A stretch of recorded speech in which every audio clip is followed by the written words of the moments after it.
আজকে করছো করছো, আর কোনোদিনও আমার বাসায় এসে এগুলো করবে না, কখনো না কখনো না। আমি একবারে বলিলে হয় না, 10 বারে বলিব মুই। এমন সোসা আমি দেখি নাই। মানে বান্ধবীর বাসায় আইয়ে হাতেনের চা খাওয়া লাগবো কেন? এই চা কি দিয়ে বানাইছিস? দুধ কি বেশি খরচ করছিস?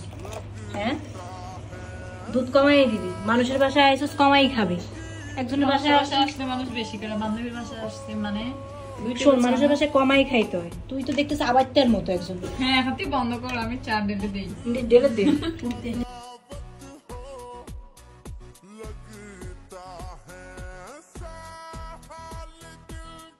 চা বানাইবো, থালা বাসন দিব, ঘর ঝাড়ু দিব, আবার খাবারও বাড়বো কেন?